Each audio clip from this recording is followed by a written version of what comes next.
Tu as bientôt un contrôle sur les équations et tu voudrais t'améliorer, alors cette vidéo est pour toi. Parce qu'on va s'entraîner ensemble sur un exo de brevet sur les équations. Avant de voir le sujet, je te conseille de revoir comment développer et factoriser. Et c'est pour ça que je te mets un lien vers une vidéo en description, afin que tu puisses t'entraîner et revoir comment faire. Alors voici le sujet, je te conseille de faire pause si tu veux le chercher et essayer de te tester et de voir s'il y a des choses que tu n'as pas comprises. Et on se retrouve juste après pour la correction. Alors voici le sujet. Donc on a deux figures ci-dessous, donc un triangle équilatéral et un rectangle. Donc le triangle équilatéral a pour côté 4x plus 1 et le rectangle a pour longueur cette mesure et largeur cette mesure. Donc dans un premier temps, il va falloir construire le triangle équilatéral pour x égale 2. Donc quand x égale 2, qu'est-ce que ça va donner déjà? Donc mon triangle équilatéral c'est celui-là. Quand x égale 2, ça fait 4x plus 1, ça va donner 4 fois 2 plus 1, donc je remplace juste. Ça fait 8 plus 1, ça fait 9. Donc tout simplement, j'aurais juste à tracer un triangle équilatéral de côté 9. Voilà, donc quelque chose comme ça. Donc je le fais un peu au brouillon, mais bien sûr, il faut être beaucoup plus précis que ça. Hop, 9, 9, 9, voilà, du coup. L'idée c'est ça. Donc si tu as du mal à tracer un triangle équilatéral, bien entendu, tu peux juste tracer un premier côté, donc de 9. Et comme tu sais que dans un triangle équilatéral, les trois angles ont la même mesure, donc 60 degrés. Comme ça fait 60 plus 60 plus 60, ça fait à la fin 180, donc le compte est bon. Donc là, du coup, tu peux juste prendre ton rapporteur ici et tracer un angle de 60 degrés comme ça. Et tu vas juste prolonger la chose comme ça. Et tu as juste à faire la même chose ici. Voilà, de manière à ce qu'il y ait 60 degrés ici et ici. Et automatiquement, il y aura 60 degrés ici. Tout simplement. Voilà pour la première question. Ensuite, question 2a, il va falloir montrer que le périmètre du rectangle, en fonction de x, peut s'écrire 12x plus 3. Donc le périmètre d'un rectangle, je te rappelle que c'est le tour de ce rectangle. Donc c'est cette longueur, plus cette longueur, plus cette longueur, plus cette longueur. Qu'il faudra juste additionner. Donc tout simplement, là, on a les deux largeurs, donc c'est 2x et 2x. Et là, c'est en longueur 4x plus 1,5 et 4x plus 1,5. Donc le périmètre du rectangle, donc je peux le noter comme ça, rectangle, égale 2 fois longueur plus 2 fois largeur. Ce qui fait 2 fois la longueur, c'est-à-dire 4x plus 1,5. Attention à bien sûr à le mettre entre parenthèses, hein, parce que sinon si on ne mettrait pas entre parenthèses, il y aurait juste 2 fois 4x, on comprendrait. Hop, plus 2 fois la largeur qui est 2 fois 2x. On peut aussi mettre entre parenthèses, même si ça a moins d'impact. Ok, on a ça. Donc là, tu as une expression à devoir développer. Donc du coup, 2 fois 4x, ça fait 8x. Ça fois ça, ok. Ensuite, on va faire ça fois ça, ça fait 2 fois 1,5, donc ça fait plus 3. Ensuite, j'ai plus 2 fois 2x, donc 4x. Ce qui donne enfin qu'on fait 8x plus 4x, qu'on va devoir rassembler. Donc ça fait 12x, et il reste plus 3. Ce qu'on obtient bien. Donc si tu n'avais pas envie de sortir cette formule-là, 2L fois plus 2 fois petit l, bah, tu aurais pu juste aussi additionner chacune de ces longueurs-là, parce que là c'est 2x, là c'est 4x plus 1,5. Et ça t'aurait donné exactement la même chose, sans problème. Alors, question 2b, maintenant, pour quelle valeur de x le périmètre du rectangle est-il égal à 18 cm? Donc là, on nous pose une question sur x. Donc x, c'est une inconnue. Donc il va falloir trouver la valeur de x telle que le périmètre vaut 18. Quand tu as une question comme ça, pour quelle valeur, avec une condition ici, il faut tout simplement partir de la condition. Donc nous, on veut que le périmètre du rectangle fasse 18. Donc on peut écrire ça carrément. On peut dire périmètre du rectangle égale 18. C'est ce que je veux. 18 cm, bon d'accord. Sauf que nous, le périmètre du rectangle, on l'a calculé en général. On l'a calculé ici. Et on sait que ça vaut toujours 12x plus 3.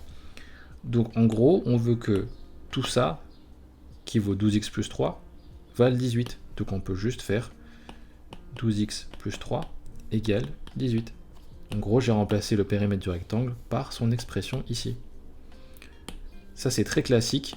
En général, on te demande de trouver quelque chose et on s'en sert à la question suivante. Donc, une fois qu'on est là, je n'oublie pas ce que je cherche. C'est bien x ici, mon inconnu. Et donc, j'ai qu'une équation.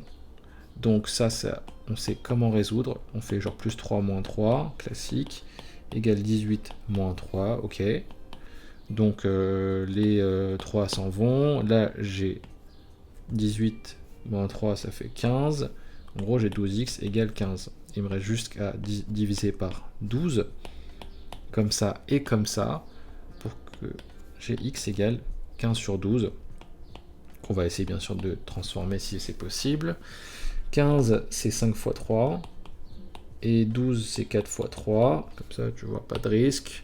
Et on peut juste diviser par 3. Enfin, on peut simplifier par 3. Ce qui va donner x égale 5 quarts. On aurait pu aussi écrire sous la forme de 1,25. Mais 5 quarts, c'est sous forme de fraction. Donc, c'est très bien. Et voilà, donc on vient de trouver la valeur de x telle que le périmètre vaut 18. Et si j'avais eu envie de tester, j'aurais pu juste remplacer x par 5 quarts dedans. Donc ça m'aurait donné 12 fois 5 quarts plus 3. On va voir ce que ça va donner. 12 fois 5 quarts plus 3, en fait 12 c'est tout simplement 4 fois 3. Donc je peux l'écrire comme ça aussi. Comme ça va me permettre de simplifier les 4 ici. Hop, voilà. J'avais oublié un petit égal. Voilà, et donc en fait il reste 3 fois 5, là comme ça donne 15, plus 3, donc ça donne 18 en tout, centimètres. Donc on a bien, en remplaçant x par 5 quarts, on a bien le bon résultat, on a bien 18 cm. Donc c'est cool. Après si tu as confiance, tu peux aussi juste laisser comme ça, tu n'es pas obligé de vérifier, mais je te conseille vraiment de le faire. Et si tu comprends, si tu as plus de mal à vérifier comme ça, tu peux toujours juste vérifier tes calculs comme d'habitude. Si on a bien divisé par le bon nombre, si on ne s'est pas trompé ici, etc. Alors, voici la dernière question, qui est très intéressante, parce qu'on nous demande si c'est vrai que les deux figures ont le même périmètre pour toutes les valeurs de x. Bien sûr, il va falloir justifier. Donc, on nous demande en gros si cette figure-là et cette figure-là ont le même périmètre. Et qu'est-ce qu'on peut juste faire? On peut juste calculer déjà le périmètre de lui. Si on l'a pas, non on l'a pas, donc on l'a pas fait, donc il faudra juste le calculer et voir le périmètre de lui. Sauf que le périmètre de ce truc-là, on le connaît déjà, c'est 12x plus 3. Donc en fait, on a juste à calculer seulement le périmètre de lui. C'est ce qu'on va faire ici. Donc question 3, périmètre de ça, c'est tout simplement le tour. C'est un triangle équilatéral, donc tous les côtés ont la même longueur. Et ça, c'est 4x plus 1. Donc, tous les côtés valent 4x plus 1.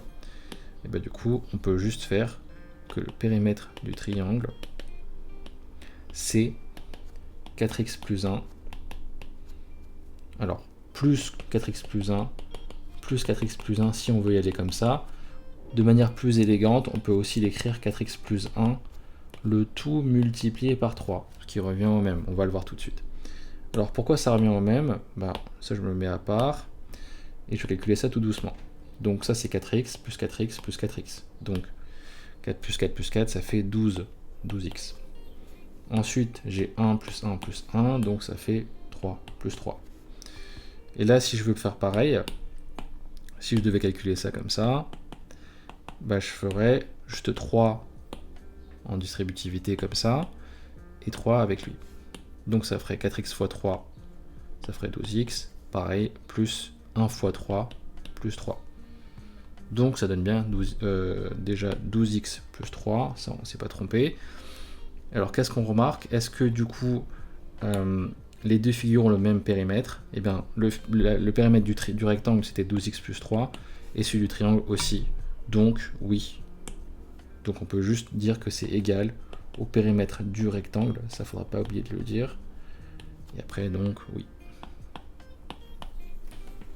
Et voilà, la question 3 est terminée. C'est la fin de cette vidéo sur les exercices de brevet. J'espère que ça t'a plu. N'hésite pas à liker ou à commenter ou à t'abonner si tu veux en voir plus. Et je te retrouve très bientôt.